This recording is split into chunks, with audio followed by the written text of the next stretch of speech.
there's a lot more to houseplants than just looking good. Houseplants can play a significant part of removing harmful pollutants you have inside your house. Now, you naturally think pollution is all about outside, but inside there's a lot of pollution too. First of all, it's cleaning products. Things like disinfectants, air fresheners, or even polishes builds up pollutants. Fuel burning does as well. Gas cookers, open fires, log burners. Decorating products are pretty high on the list as well. Paints, varnishes and glues. And of course, anything that we use for our own cosmetics, hairsprays, perfumes, shower gels, a bubble bath, all go to start creating pollutants inside the home. And of course, if we're not opening our windows to ventilate, these pollutants stay inside and have a negative effect on our health. Plants take up a lot of these toxins and neutralise them. Some cases they breathe. Of course, they take in some of these toxins with carbon dioxide and neutralise them.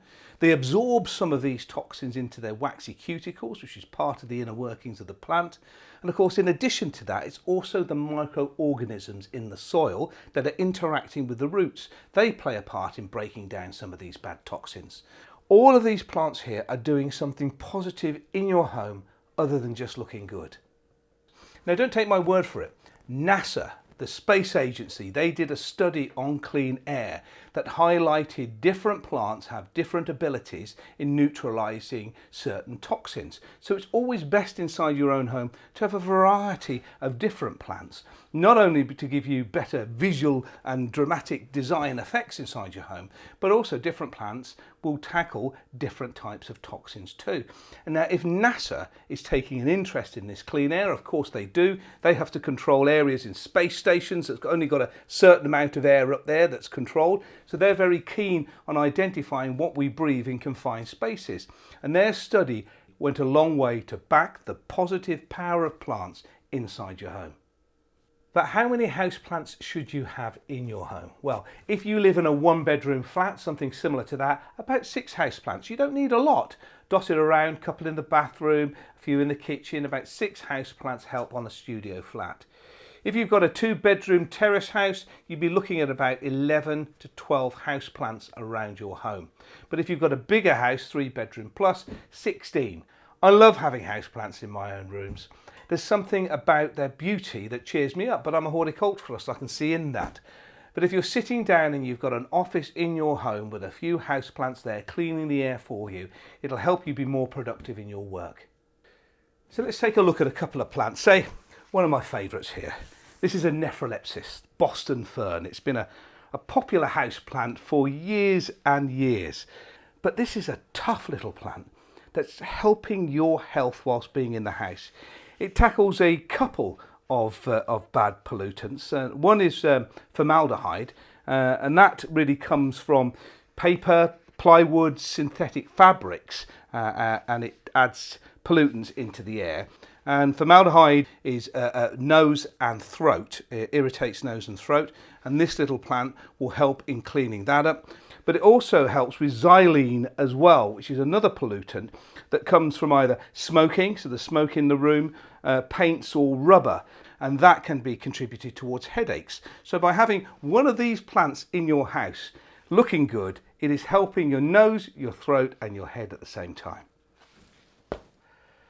2 other big heavyweights in the houseplant air cleaning department is the mother-in-law's tongue, supposedly, Sansevieria. Now, this works. It's been a popular houseplant for a long time, and because it lasts so well, it's almost indestructible. In addition to that, you've also got Dracaena as well, Dracaena marginata. This is a tricolour variety, so there's 3 colours to it. You get a pink on the outer and the green in with it as well, borne on the stem. And both of these are pretty tough because not only do they clean up everything that the Boston Fern does, they also tackle 2 other pollutants, Trichloroethylene, which really comes from adhesives and paints and varnishes. And they tackle on top of that benzene too, which gets inside the home, mainly from detergents or furniture wax or even of course smoking as well. Now these pollutants do certain things to you. So benzene, for instance, can cause irritation to the eyes, drowsiness, and of course an increased heart rate and headaches too. whereas trichloroethylene affects humans by giving dizziness, headaches and nausea. But there's another super house plant that does everything that these two plants can do, and of course what the Boston Fern can do, plus more. And this is the peace lily. Look at the flowers there. Isn't that gorgeous? So not only does it handle all of those toxins, but it also handles ammonia. And of course we get ammonia from a lot of the floor cleaning products and the window cleaning products. And as we know, ammonia really affects our eyes, causing irritant, our nose and our throat as well. So this little plant is a real plus, not only looking good, but taking out some serious toxins inside the house too. Many of these plants inside your own home will go a long way in improving the health of the house by removing some nasty toxins. Houseplants really add value and quality inside the house. Try a bit of indoor gardening.